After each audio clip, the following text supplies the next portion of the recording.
On a normal Tuesday afternoon, a small girl in a worn hoodie runs through a crowded square toward two police officers. Onlookers pull out phones, expecting trouble. But what happens next stuns everyone. Instead of running away from law enforcement, she drops to her knees, raises her trembling hands, and begs them to arrest her. The officers exchange confused glances as the crowd grows. Then, as one officer kneels beside her, she whispers something that changes everything. No one expected that this desperate plea would uncover something far more sinister hiding in plain sight. From which city in the world are you watching this video today? If this story resonates with you, please consider subscribing to help us share more powerful stories of courage that often go untold. Meridian Square bustled with ordinary afternoon activity. Street vendors hawked pretzels and cold drinks. Tourists consulted digital maps on their phones, and office workers cut through on late lunch breaks, their conversations creating a familiar urban hum. Above it all, the autumn sun cast long shadows across the concrete expanse, glinting off the central fountain, where water danced in choreographed patterns. Among these people moved 12-year-old Zephyr Adair, though her movement differed markedly from those around her. She walked with the deliberate care of someone much older, each step placed with purpose, her gaze constantly shifting. Despite the mild weather, she wore multiple layers, a gray hoodie beneath a faded denim jacket, leggings under baggy jeans. Her backpack was clutched protectively against her chest, rather than worn properly on her back. Zephyr's eyes never rested, continuously scanning her surroundings as she moved through the crowd. She periodically checked reflective surfaces, the windows of shops, the chrome finish of a food cart, the mirrored sunglasses of a street performer, looking behind her without turning around. Her shoulders remained hunched, making her appear even smaller than she was. When her gaze landed on two police officers standing near the central fountain, she froze momentarily before ducking behind a concrete planter. Detective Thorne Calloway, a man in his mid-40s with observant eyes and a weathered face, laughed at something said by his younger partner, Officer Ren Lennox. The female officer's alert posture contrasted with her casual conversation, her hand never straying far from her equipment belt, even as she smiled. Zephyr watched them for several long moments, her breath coming in shallow bursts. Her hand slipped into her pocket, retrieving a cheap prepaid phone with a cracked screen. The display showed multiple unread messages from a contact labeled simply, Guardian, Where are you? Respond now. Final warning. As the phone vibrated with yet another incoming message, Zephyr quickly silenced it and shoved it back into her pocket. She took a deep breath, eyes fixed on the officers, and prepared to move when something caught her attention. A black SUV with tinted windows crawled along the perimeter of the square, moving slower than the flow of traffic warranted. Zephyr immediately shrank behind the planter, her knuckles white as she gripped her backpack. The vehicle stopped at the corner nearest to her. The passenger door began to open. In that moment, Zephyr made her decision. She broke into a run, pushing directly through the crowd toward the police officers. People stepped back, startled by her sudden movement. A woman with shopping bags muttered in annoyance. A businessman fumbled his coffee. Phones rose instinctively to record what looked like developing trouble. Detective Calloway turned just as Zephyr skidded to a halt before him, dropping to her knees on the hard concrete, hands trembling as she raised them in surrender. "Please," she whispered, voice breaking before finding strength. "I need you to arrest me. Right now. Please arrest me." Officer Lennox reached instinctively for her handcuffs, confused, while Calloway held up a hand, studying the girl's face. "Slow down, okay?" he said, kneeling to her level. "Why would you need us to arrest you?" Zephyr's eyes darted to the SUV, now parked with its engine running at the edge of the square. She swallowed hard. "Please," she begged louder, hands still raised. "I need handcuffs. I need everyone to see you're taking me." The crowd had grown quickly, a semicircle of curious onlookers, with raised phones forming around them. Comments rose from the gathering spectators. "What did that little girl do? Is this some kind of stunt? Someone call child services. Are they seriously going to handcuff a kid?" Calloway kept his voice calm, projecting just enough for the nearest bystanders to hear. "Nobody's arresting you without understanding what's happening. Are you in some kind of trouble?" Zephyr's eyes widened with frustration. "Yes, I am in trouble. That's why I need to be arrested. Please, before they come." Before who comes? Lennox asked, stepping closer, positioning herself to better shield the girl from the increasingly intrusive crowd.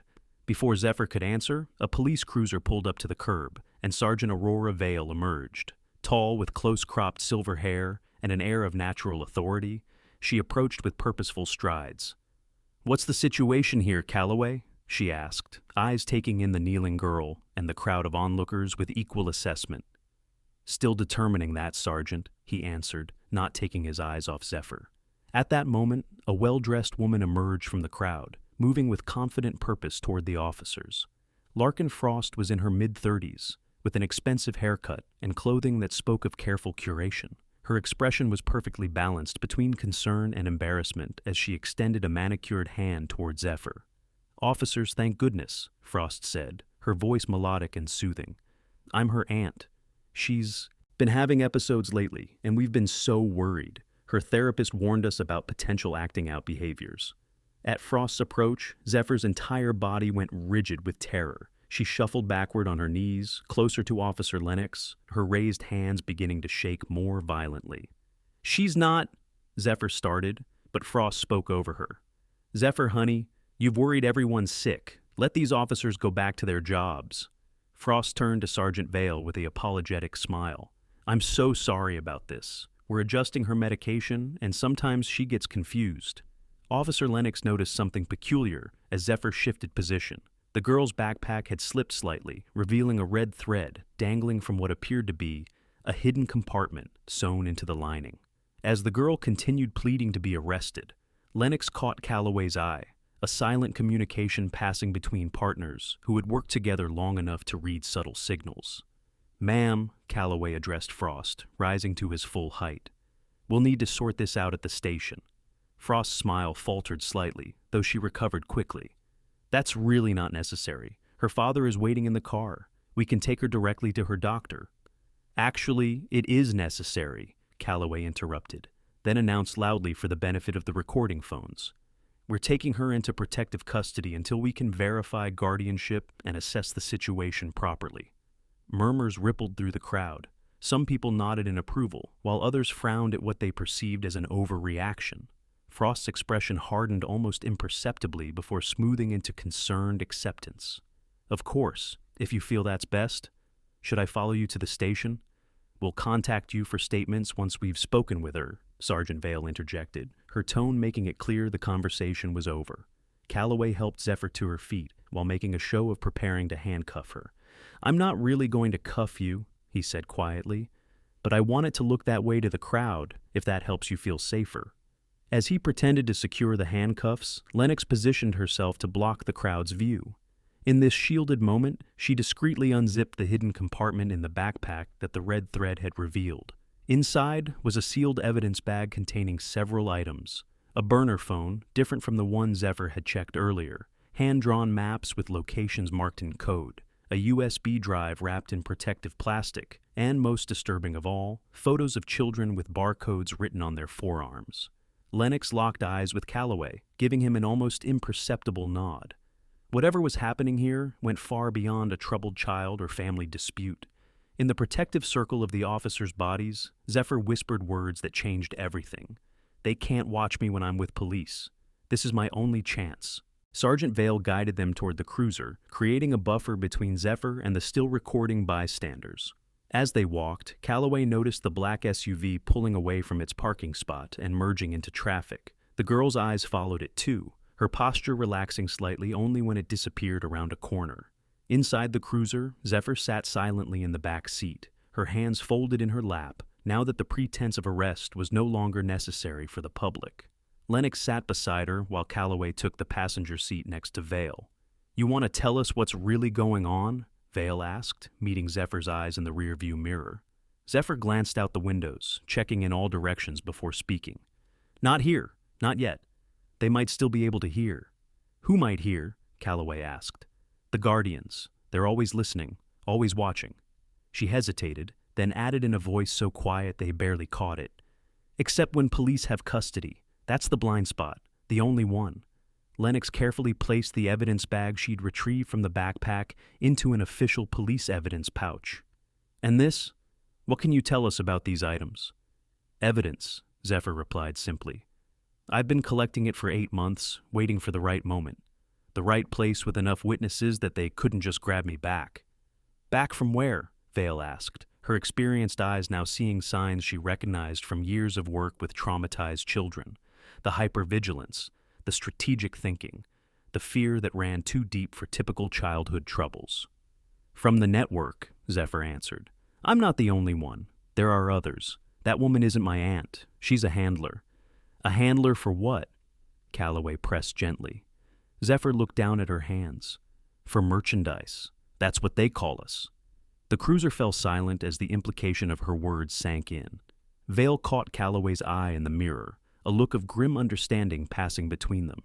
This was now a potential human trafficking case, and the girl had just made herself a key witness by orchestrating her own rescue in the most public way possible. We're taking you somewhere safe, Vale said finally. Somewhere secure where we can talk properly and make sure no one can listen in. Is that okay? Zephyr nodded, some of the tension visibly draining from her small frame. That's why I chose today. Why I picked your precinct. I researched which departments had the best security protocols. Lennox raised an eyebrow, impressed despite the gravity of the situation. You researched police security protocols? I had to, Zephyr replied matter-of-factly. If they can track me inside a police station, everything fails. I only get one chance at this. As the cruiser pulled away from Meridian Square, Zephyr allowed herself to lean slightly against Officer Lennox's arm, the first human contact she appeared to have welcomed in a long time. For a brief moment, she looked like what she truly was, an exhausted child who had been carrying an impossible weight. They'll come looking for me, she murmured, her eyelids growing heavy now that the immediate danger had passed. They never let assets go. Never. Assets? Lennox asked. That's our designation in their system. I'm Asset Zephyr. Her voice grew quieter. I don't even remember my real name anymore. Calloway turned in his seat to look directly at her. Well, right now, you're not an asset. You're a protected witness. And finding your real name is just the first thing we're going to help you do. The interview room at the police station had been specifically selected for its security features. No windows to the outside, a single reinforced door, and most importantly, a sophisticated signal jammer that prevented any unauthorized electronic communications. The space was designed to feel safe rather than intimidating, with soft lighting, comfortable chairs, and a table stocked with water bottles and snacks that remained untouched. Zephyr sat wrapped in a blue shock blanket provided by the department counselor, her fingertips occasionally touching the soft fabric as if verifying it was real. The oversized fabric enveloped her small frame, making her appear even younger than her 12 years. Her backpack, now tagged as evidence, sat on a separate table where its contents were being carefully documented by a forensics technician. Detective Calloway sat across from her, while Officer Lennox stood near the door. Through the observation window, specialists were gathering. FBI agent Halcyon Revere, a sharp-featured woman with quick eyes and quicker hands, conferred with child trafficking experts and digital forensic technicians who were already working to analyze the USB drive recovered from Zephyr's backpack. You're safe here, Zephyr, Calloway said gently, but we need to understand what's happening to help you properly. Zephyr looked up, her eyes clear and focused for the first time since they met in the square. The hypervigilance had diminished, replaced by a wary alertness. That's not really my name, she said quietly. It's what they call me in the network. All the children have code names, weather patterns, celestial objects, minerals. The network, Calloway repeated. Can you tell us more about that? Zephyr nodded, sitting a little straighter. The Obsidian Network. 18 months ago, I was walking home from school in Portland. A woman asked for directions, seemed lost. I stopped to help. Her voice remained even, detached, as if recounting someone else's story. That's the last time I was me. What happened after that? Lennox asked. I woke up in a processing center, a warehouse converted into living quarters. There were 15 of us there, all under 14. They took our identification, our personal items, gave us new names, new backgrounds to memorize. She paused. The first month is orientation. That's when most try to escape. None succeed. She explained in precise, methodical detail how the operation worked. Children were moved between processing centers, subjected to constant surveillance through implanted devices and monitored electronics. Their communications were restricted, their movements tracked, their interactions with the outside world carefully orchestrated and supervised. They train us to fear police, she continued. Show us videos of children being arrested, locked up for trying to get help. But I watch closely, notice things. They never show what happens inside police stations because they don't have footage. That's when I realized that was because you're the only ones they can't watch. Every moment except this, they see everything. The evidence from her backpack told the rest of the story. The journal contained a coded record of locations, dates, and client information she had secretly compiled over 8 months. The USB drive held secretly captured audio recordings. The maps revealed 3 processing centers across the state, marked with delivery schedules and security rotations. The woman in the square, Larkin, she's a handler. She recruits, transports. Her voice wavered slightly. Breaks us? Breaks you how? Lennox asked, though her expression suggested she already knew the answer. Compliance training, Zephyr replied, the clinical term somehow more disturbing coming from a child. They find what you care about and use it against you. For some kids, it's family. They show pictures, make threats. For others, it's physical punishment. For me, it was isolation. Her fingers tightened on the blanket. 43 days the first time I tried to run.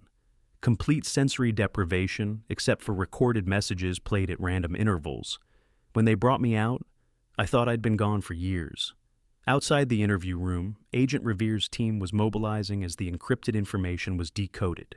Tactical teams were preparing for coordinated raids on the locations identified in Zephyr's maps. The USB drive had yielded audio recordings of transactions, client meetings, and operational details that corroborated her account.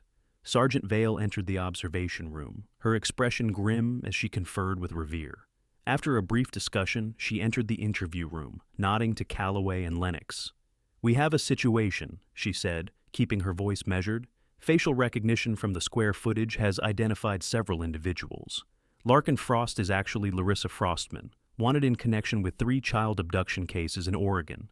The men in the SUV have been identified as Vincent Talon and Reed Blackmer, both with international warrants."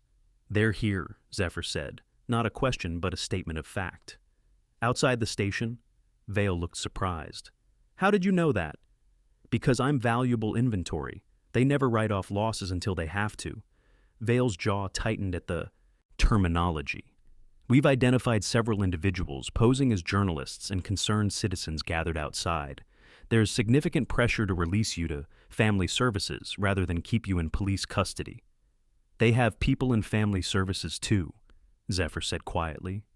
"That's how they intercept runaways who get picked up, claim to be from legitimate agencies." Lennox pulled up the security feeds on a tablet, showing them to Zephyr. "Do you recognize anyone else out there?" Zephyr studied the images, identifying 3 more Obsidian members among the gathered crowd. She froze when she spotted the black SUV from earlier, now parked across the street from the station. "That's Talon's vehicle," she whispered. "He retrieves assets when they're compromised, when a child knows too much or has been seen by too many people."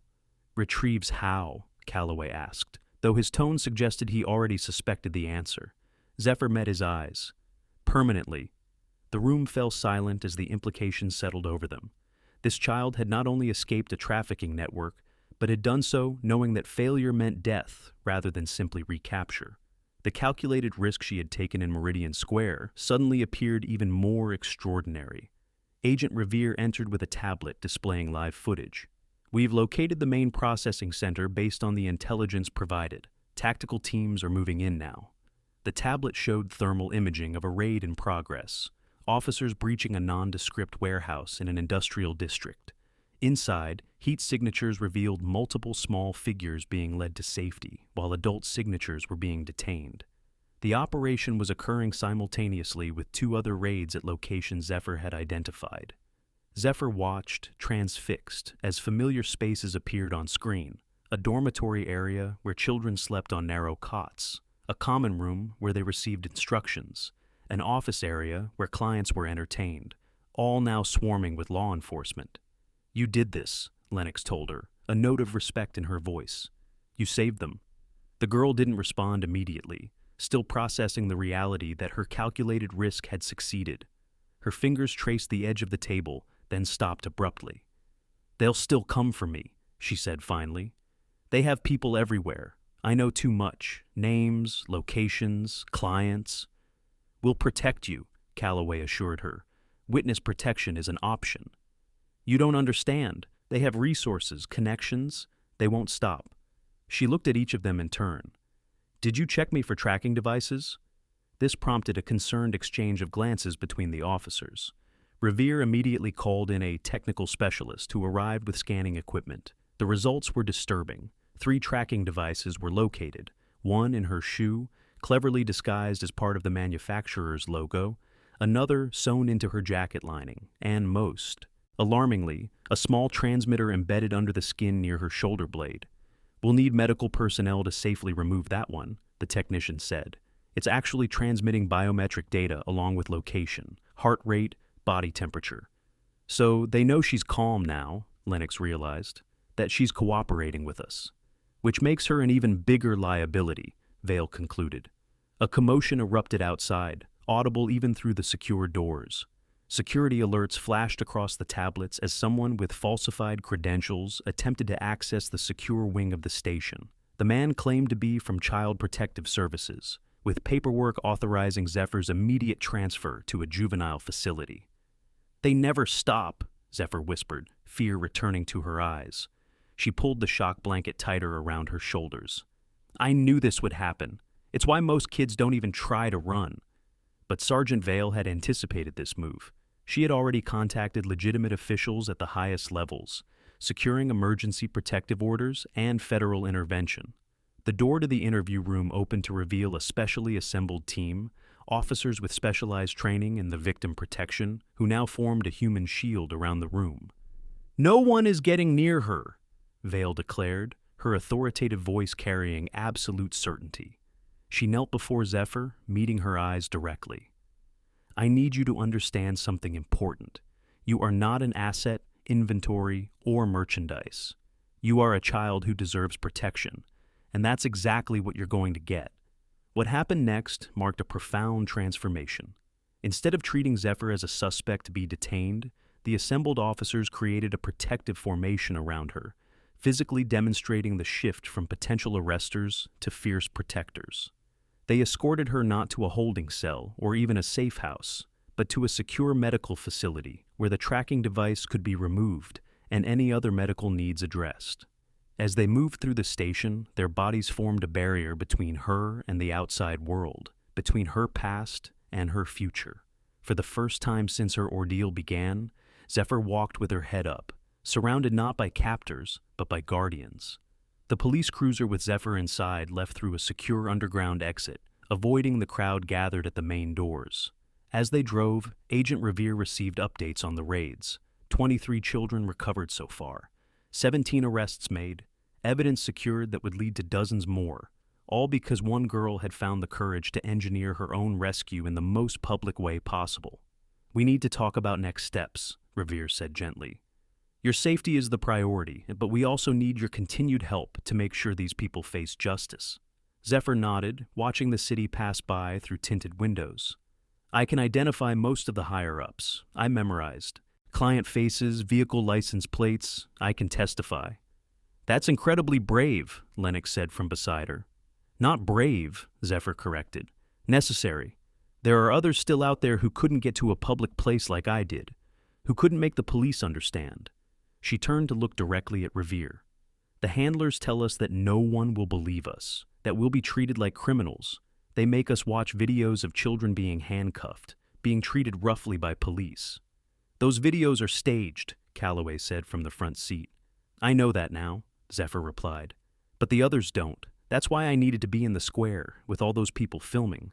I needed to show the others that police can be the solution, not another problem." As they arrived at the secure medical facility, a doctor waited at a private entrance.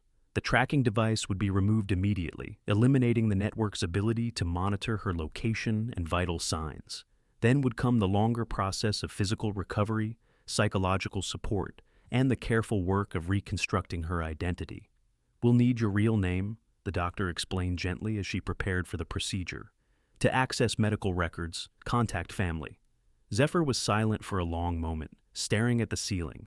Then, in a voice barely above a whisper, she said a name she hadn't spoken aloud in 18 months. A name that belonged to a life she had feared was gone forever. Emberly, she said. Emberly Winter. The doctor smiled. It's nice to meet you, Emberly. We're going to take good care of you. As the medical team prepared for the minor surgery, Agent Revere received another update. The raids had expanded to 2 additional locations based on intelligence gathered during the initial operations. More children were being recovered, more perpetrators arrested. The network that had seemed so powerful, so untouchable from within, was crumbling under the weight of coordinated law enforcement action. Outside the medical facility, Officer Lennox watched the sunset through reinforced glass windows. Detective Calloway joined her, both still processing the events of the day. She planned this for 8 months, Lennox said quietly. Gathered evidence, studied police procedures, chose the perfect public location, all while under constant surveillance. Makes you wonder, Calloway replied. What? How many others are out there right now, watching us, trying to decide if we're really the help they've been told we aren't? The rehabilitation safe house looked like an ordinary suburban home from the outside, with a neatly maintained lawn and cheerful window boxes. Only subtle security features marked it as anything but normal, from cameras disguised as landscape lighting to reinforced windows and plain clothes, officers who patrolled the perimeter with the casual air of neighbors out for a stroll. 3 weeks had passed since Emberly Winter had dropped to her, knees in Meridian Square, and begged to be arrested. 3 weeks since the subsequent raids had dismantled major hubs of the Obsidian Network's operations. 3 weeks of medical examinations, forensic interviews, and the beginning of what everyone acknowledged would be a long healing process. Inside the safe house, the environment had been designed specifically for recovery. Soft colors adorned the walls, comfortable furniture filled the common spaces, and rooms were stocked with art supplies, books, and therapy tools. This temporary home was where recovered victims began the process of reclaiming their lives before either reuniting with family or moving to more permanent placements. Emberly sat in a sunlit corner of the living room, a specially trained therapy dog named Beacon resting its golden head on her lap. Her appearance had changed significantly, her previously lank hair now freshly cut in a style she had chosen herself. She wore a green sweater and jeans that actually fit, clothes she had selected during a carefully supervised shopping trip, small steps toward autonomy that her counselors celebrated as significant victories. As she gently stroked Beacon's fur, she heard the doorbell ring. The safe house coordinator, Ms. Rivera, appeared in the doorway. "Your visitors are here, Emberly. Are you still feeling up to it today?" Emberly nodded, sitting up straighter. These weekly visits had become an anchor point in her new routine.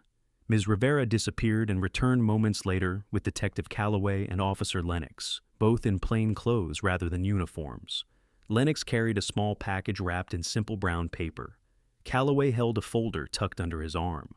Their faces brightened when they saw the visible improvements in Emberly's appearance and posture. "Good morning," Calloway said, taking a seat across from her while Lennox settled nearby. Beacon acknowledged them with a tail wag, but remained protectively close to Emberly. "How are you feeling today?" "Better," Emberly answered. The single-word responses were still common, her counselors had explained. After months of being punished for speaking freely, verbose communication would take time to re-establish. "We have some updates for you," Lennox said, keeping her tone conversational rather than formal. "The evidence you gathered has now led to the rescue of 27 children across 3 states. 27? Emberly repeated, genuine surprise in her voice. "Yes," Calloway confirmed. "Your maps led to the 3 initial processing centers, but information recovered there pointed to 4 additional locations. The network was larger than even you knew." "The arrest count is at 14 operators now," Lennox added, "including Larkin Frost and Vincent Talon." Emberly's hand stilled on Beacon's fur. "They actually got Talon?" "Yes. He resisted arrest and tried to destroy evidence, but we had him surrounded. He's facing multiple federal charges with no possibility of bail." A small, almost imperceptible smile tugged at Emberly's lips. Talon had been the enforcer, the one who retrieved compromised assets.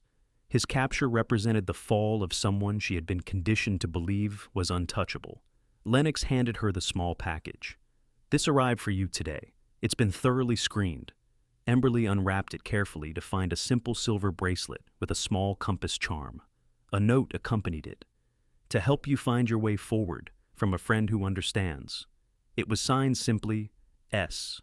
"Who's S?" Calloway asked gently. "Soleil," Emberly replied.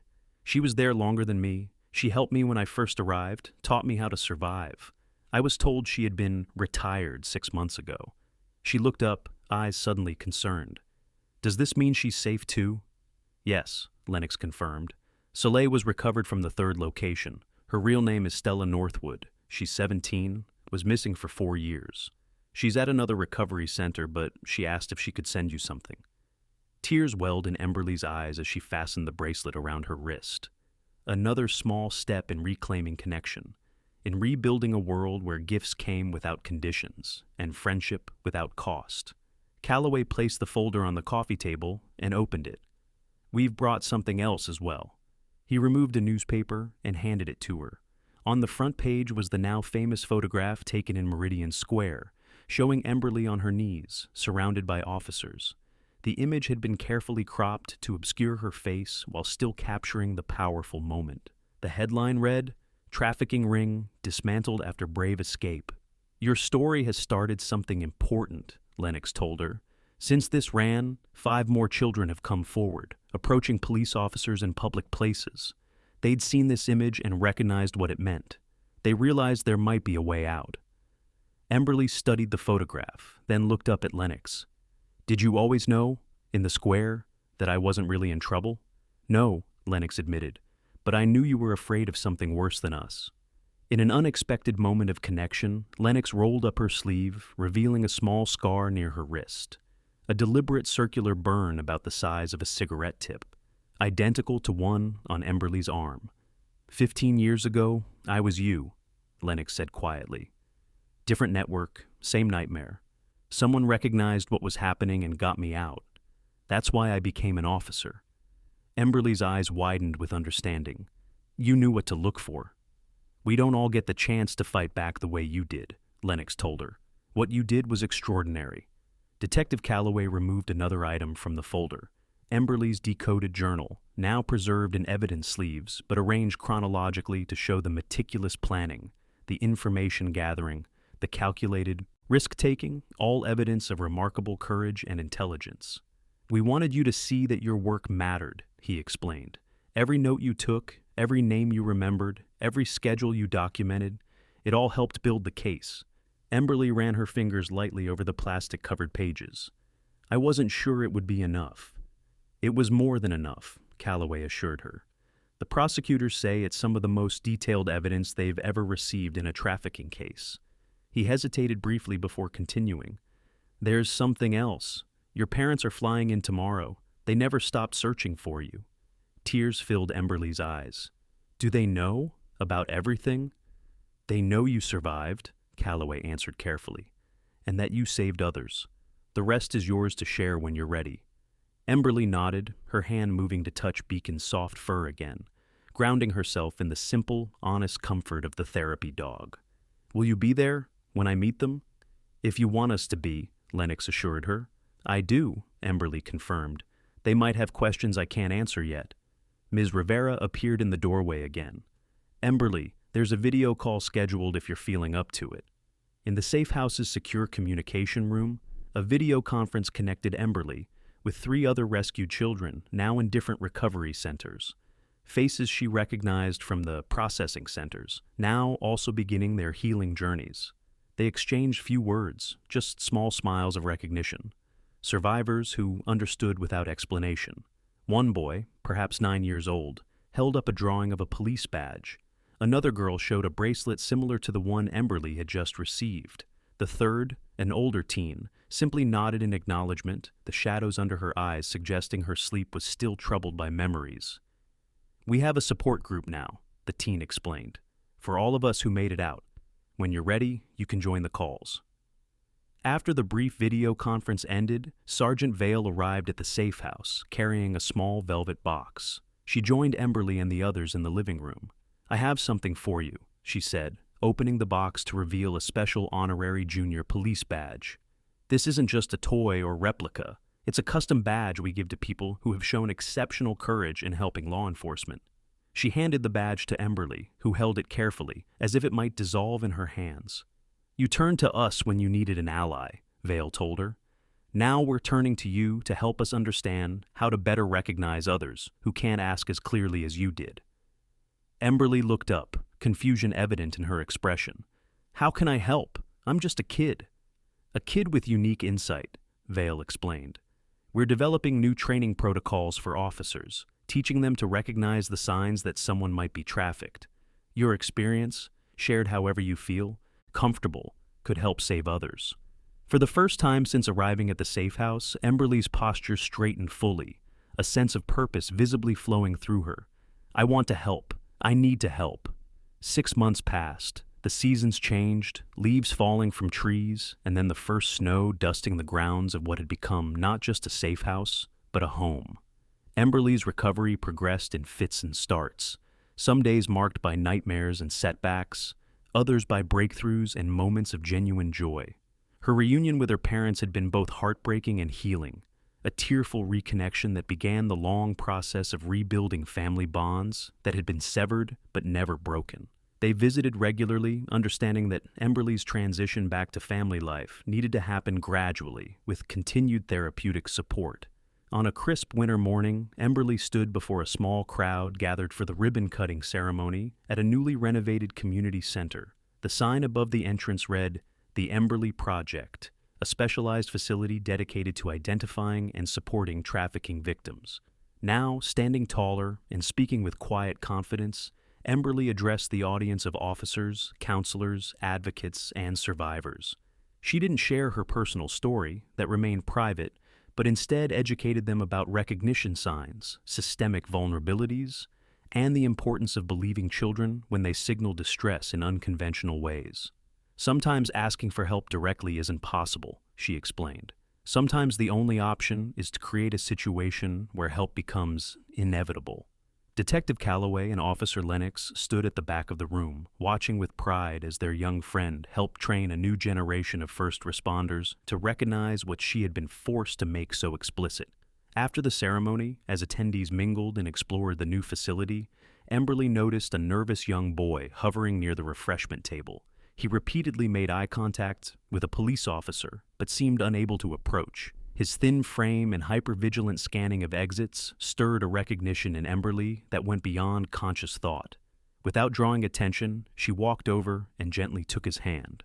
The boy stiffened initially, then relaxed when she whispered, "I see you. You're not alone."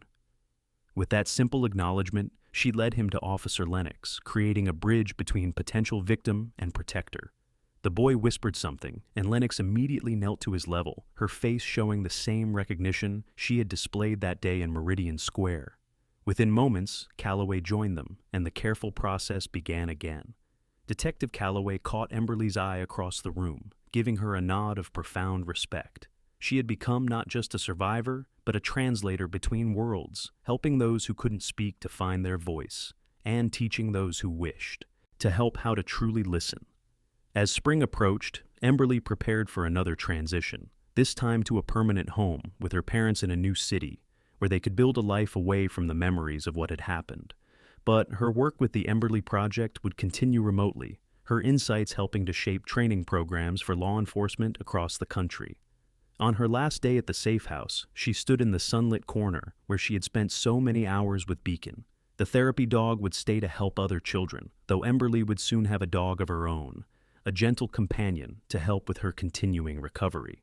Officer Lennox arrived to drive her to the airport where her parents waited. "Ready for the next chapter?" she asked. Emberly nodded, touching the compass bracelet that still circled her wrist. "I think so. You know, most people go their whole lives without saving anyone," Lennox said as they walked to the car. "You've saved dozens before even becoming a teenager." "I just did what I had to do," Emberly replied. "That's what makes it extraordinary," Lennox told her. "When what you had to do helps change the world for others, that's the definition of courage." As they drove away from the safe house, Emberly looked back one last time at the place that had bridged her past and future. Then she turned forward, toward whatever came next, carrying with her not just the trauma of what had happened, but the strength she had discovered within herself, and the knowledge that her experience, however painful, now served a purpose greater than herself. The Emberly Project would continue to grow, identifying victims before they disappeared entirely, training law enforcement to recognize the signs she had been forced to make so explicit, creating pathways for others to find safety without having to kneel in a public square and beg to be arrested. Each life saved would carry forward the legacy of one desperate plea that had started as a cry for help and transformed into a powerful force for change. From which city in the world are you watching this video today? If this story resonates with you, please consider subscribing to help us share more powerful stories of courage that often go untold.